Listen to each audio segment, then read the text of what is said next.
America turned 250. My daughter turned 3.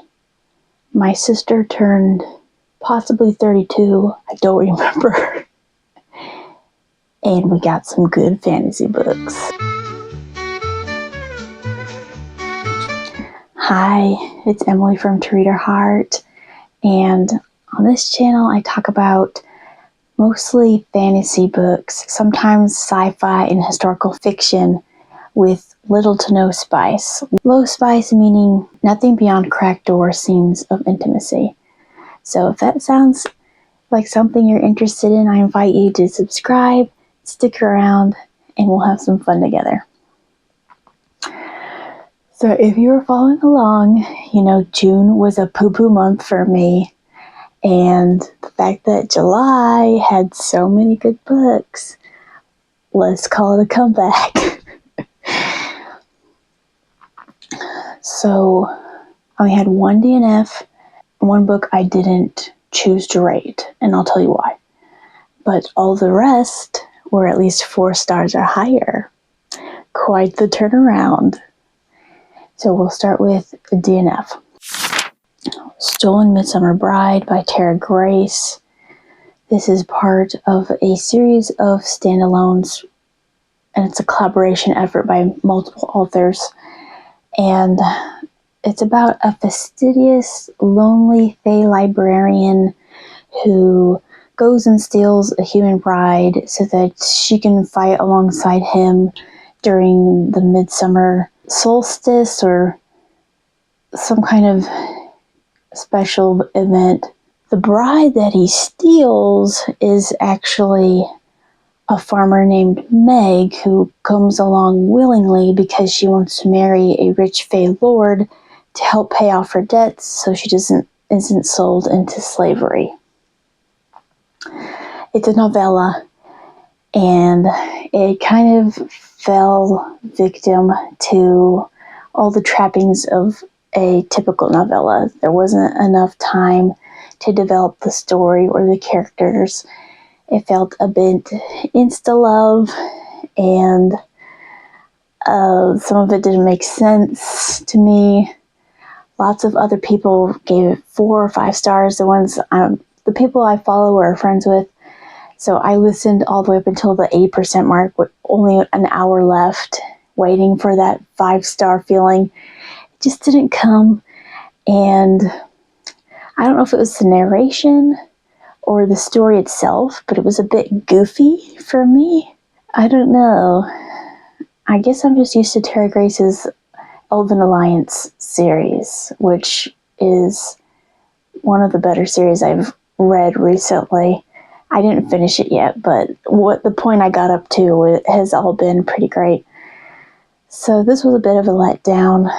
I will say that there's a talking pony, and the narrator made sure to,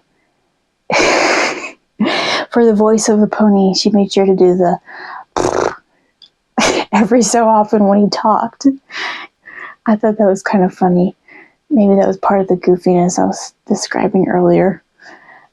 You know, it's like a 6-hour read or listen, so it's not that big of an investment if you want to give it a shot. All right, so let's go to fiction. I'll be going lowest to highest rating, except this very first book is not rated, and that's because I would have probably DNF'd it if not for the reasons that I was sort of interested in what was going to happen, but mostly there's water on the cover, which is a square on Paris May's summer bingo board. And so, you know, I bit the bullet and finished reading so I could get that square.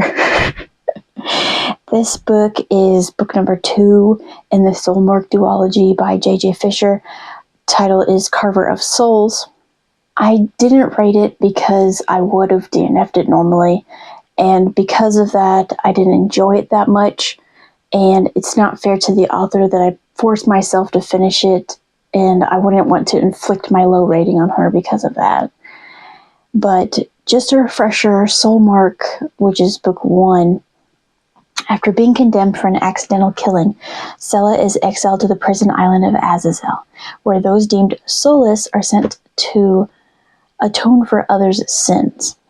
As Overseer Caleb begins to question the justice of the system and his growing feelings for Sela, the two must survive a brewing rebellion while uncovering the dark truth behind Azazel itself. So because this is book 2, I'm going to be very vague in describing my experience with it, but this next part might feel a little bit spoilery, so go to this timestamp to avoid this section, just to be safe if you want to go in totally blind, because the end of book 1 was a bit of a cliffhanger. J.J. Fischer took this to a place I did not want to go. This was an uncomfortable experience for me reading this book. One of the characters is physically and sexually assaulted, which, mentally breaks her. And her spouse is understandably, but unfortunately, bitter and vengeful because of this. And these mentalities, this struggle, this battle goes on for the majority of the book. And this season of life, for me, each day is a bit difficult for me emotionally and mentally. It takes a lot of effort for me to come out on top of my low mood and low energy. I don't have the emotional capacity to waste on fictional characters or things outside of my sphere of influence. And so reading this book was a bit of a drain on me. And while I know Christian authors usually give us hope and the light at the end of the tunnel, and I was very much expecting that, getting to that point was such a drag, such a slog. So I didn't much care for this read. The ending was satisfactory, though. It's what everyone was hoping for. If you have a higher tolerance for this sort of thing, I would encourage you to finish this duology if you already started it, and not be deterred by my opinion or my experience. This is very much a me thing. It was well written. I just didn't care for the turmoil and the mess that they had to each fight and endure and go through. So that was book 1, not rated. All of the rest of these books are 4-star or higher.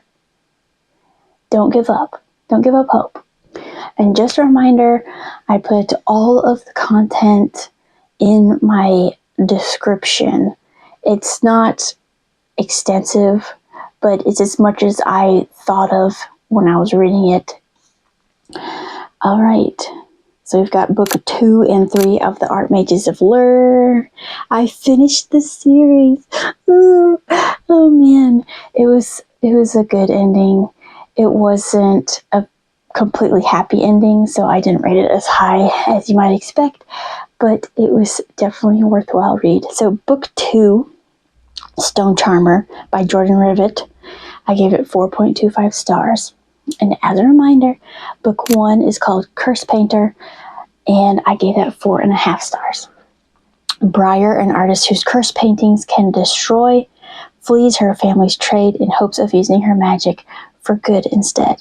When she joins the outlaw Archer on a mission to rescue a kidnapped friend, Briar must confront her violent past and decide how far she's willing to go to truly change. If you watched my media wrap-up, you'll know that Briar is one of my most favorite characters of the year, and she's such a cool gal. It was so exciting to see her journey and where we ended up. Book 2, Stone Charmer, like I was saying, in this book we are introduced to Rune. He is the Stone Charmer. He can manipulate rock. He carves it, and as he's carving it, he kind of develops this magical attachment to his carving, and then he can make it move and come to life. Archer's father, who is the villain from the first book, he wants to manipulate Rune's ability for his own gain, and so our ragtag team tries to prevent that from happening. Rune, on paper, sounds like an unlikable character, but I couldn't help but find him endearing. He's grumpy, he's a loner, he's rude and selfish, but you grow attached to him with all of the interactions between him and the other characters. If you know someone who doesn't like to go out of the house or interact with anyone, and then you read a character like Rune, you kind of see that person in Rune. And I was kind of reminded of my husband, so I thought it was funny and cute that he wanted to stay home, and he was like all the time. But he grows on you, and he becomes a great new member of our group. Okay, book 3, the finale, Voice Mage. I gave this 4 stars. Like I was saying, it was a good ending, but it wasn't a perfectly happy one. Slightly spoilery, I'll let you know the timestamp. It's very brief, and I'm very vague in case you're worried about that sort of thing. But there is a character death, and I was really bummed about it. When this character gets attacked, it doesn't automatically transition into the scene that they pass away. It's end of chapter 3 months later, and you're like, oh good, they survived, they made it. And then they mention later between the other characters, it's a shame that so-and-so died. You're like, what? So that was a bummer. But in this book, we're introduced to yet another character, a voice mage named Cassandra. And her mother is the head of the Mage University. There's an official name for it, I don't remember it. And her mother is a bit scheming and out to get Esteban, our voice mage. They've got history together, so she's a bit of a piece of work. But Cassandra, her daughter, is, you can tell, is under her thumb and is controlled by her. But she's super bright and talented and innovative, and she comes through for us with a certain conflict that carried over from book 2. She eventually finds her way, and the magic that she and Briar innovate is very fascinating and exciting. All these characters are just so great. They're unique. While this wasn't my perfect ending, it was still a good one, and we didn't get an epilogue. It didn't need one. Just for funsies, would have liked maybe a little baby novella following all of our characters just a little bit longer. I didn't want the story to end. I'm sad the journey's over, but I'm grateful for where Jordan Rivet took us, and all the people she introduced us to, and all the magic that we explored, and the world that we got to see. This was a great series, one of my top series, I would think. Alright, and then we have The Last Wayfinder by Ellen McGinty. I gave this 4.25 stars. And this is a relatively new release. It came out sometime this year, within the past several months. You can read this at any point in time, but it is best enjoyed if you read Saints and Monsters first. It's about 20 or so years after the conclusion of Saints and Monsters.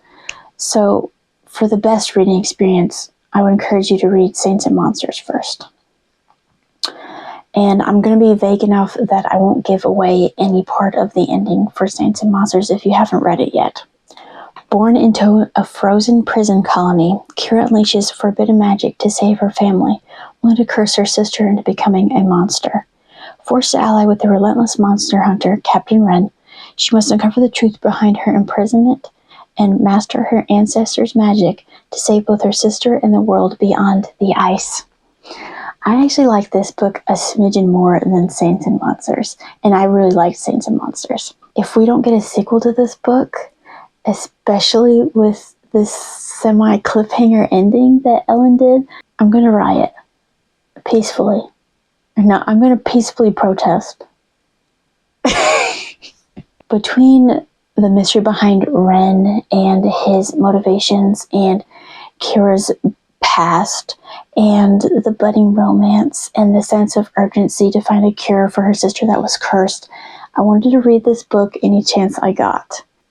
There is a reveal in this book that left me shocked and kind of brokenhearted.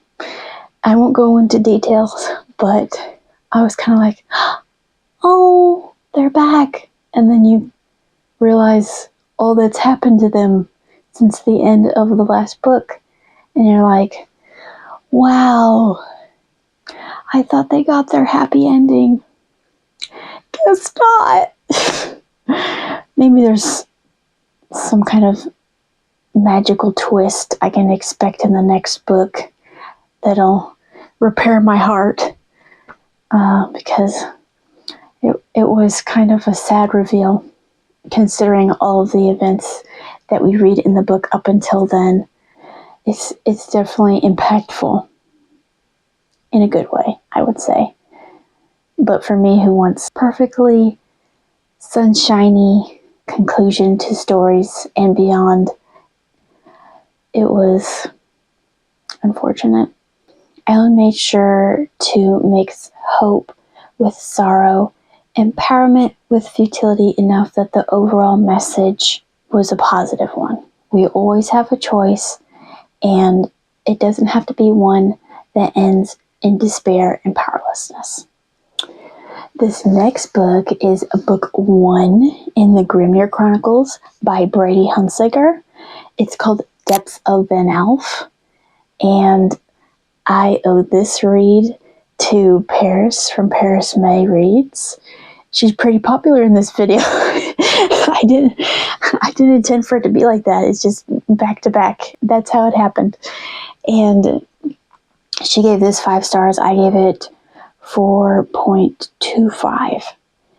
And I would say for sure this is best enjoyed as an audiobook. We have, I think, at least 5 different narrators for all of her different point of views, which really helps with keeping track of the characters, because while this became an easy read because of the pacing and my acclimation to the magic and all the different names of the people in the world and the places and creatures, it was not an immediate thing. It took me a little while. I had to listen to this audiobook at 1 speed for several hours before I felt comfortable increasing it to my normal speed.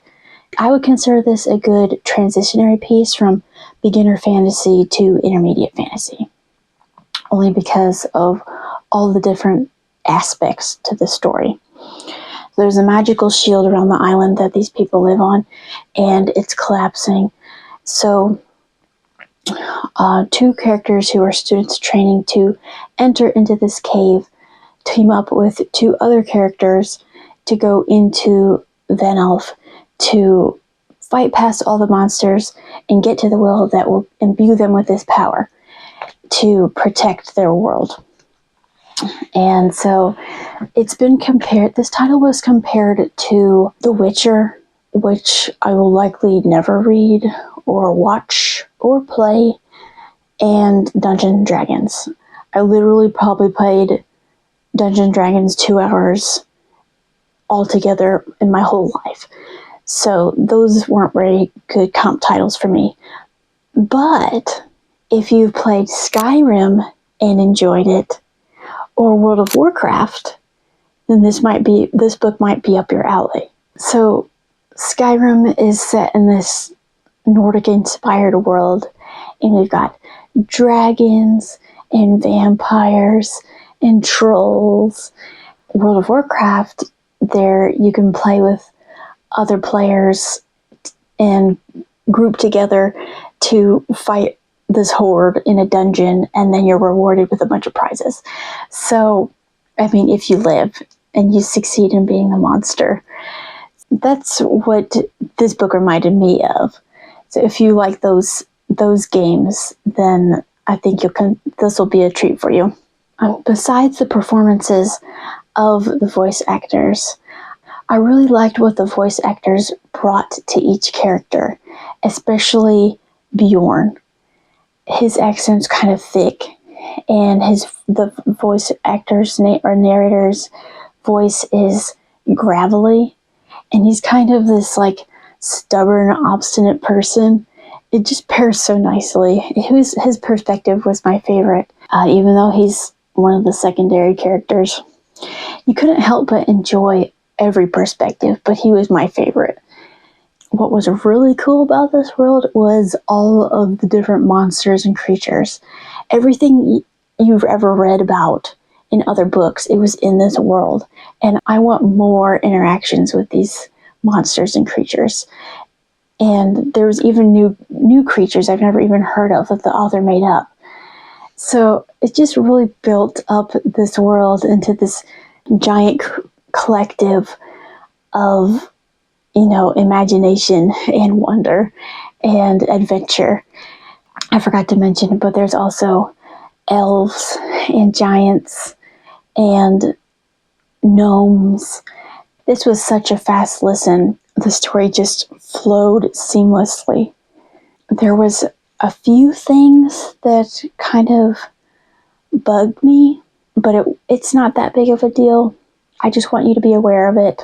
It seemed like injury and attack carried little weight for the characters, except for one.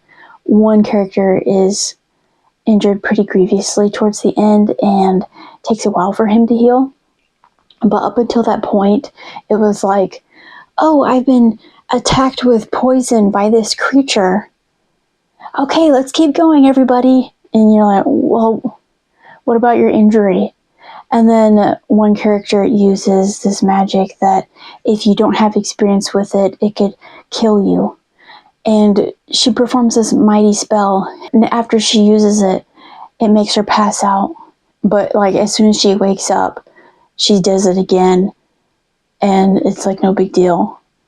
So because there was few consequences to, sustaining damage or doing dangerous things, it took away from the believability.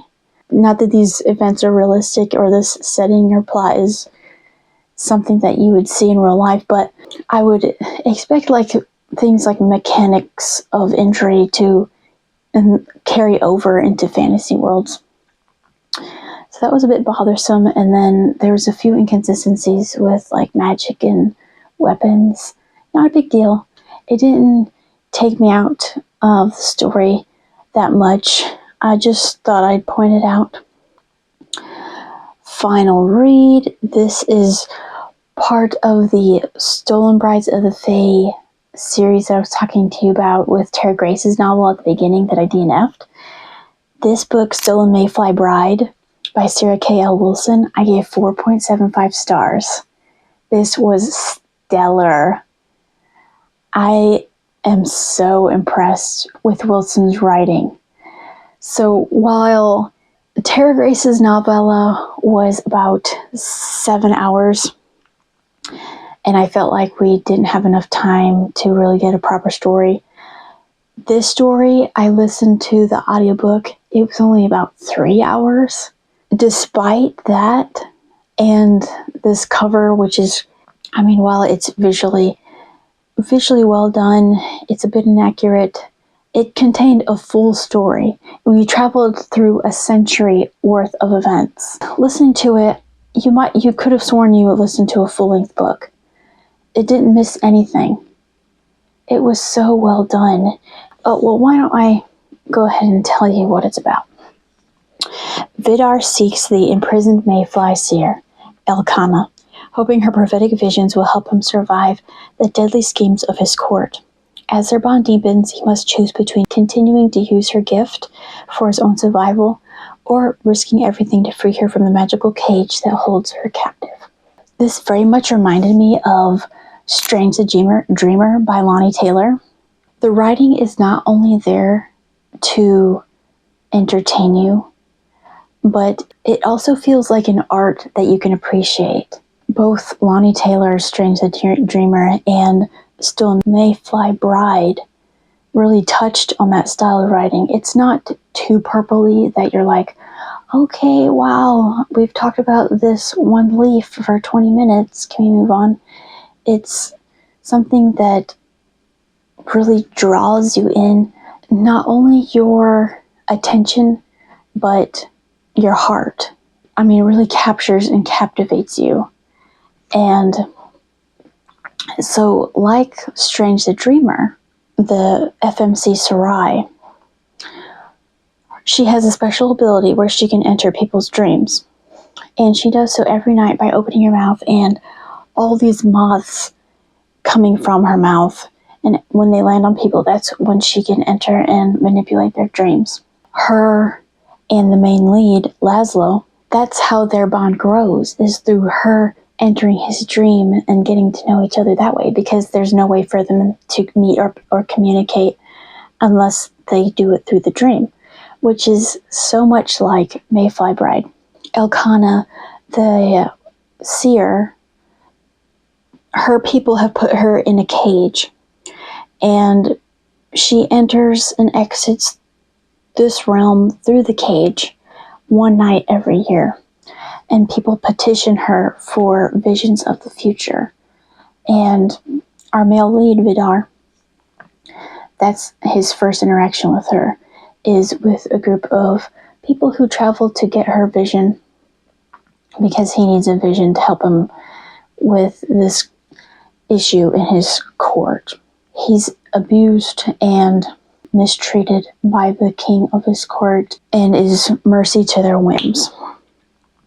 So at their first interaction, it gets him intrigued, and she notices something different about him as well. She can't speak to him because anytime she opens her mouth, mayflies exit, so she can't make a sound. But as the years go by and they interact with each other a few times, suddenly she gains the ability to speak to him through his dreams, though neither of them realize that this is reality and this is them actually communicating with each other. They both think up until a certain point that this is just their subconscious, these are dreams, nothing to be taken seriously. But through these interactions, these dream interactions, they grow closer and closer to each other. And you could just feel like the pining and the yearning, and you want them to be together so badly. It was such a good romance, and you really feel for both characters. They're both in a cage, one literally, one figuratively, and so they both understand each other to a certain extent, and that's what initiates their bond and brings them closer. I would also like to add that the narrator's cadence and the tone of her voice serve this story so well.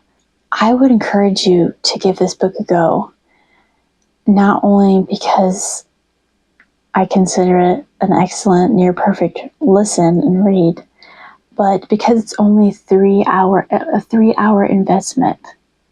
You don't have much to lose, so much to gain. Please give it a shot.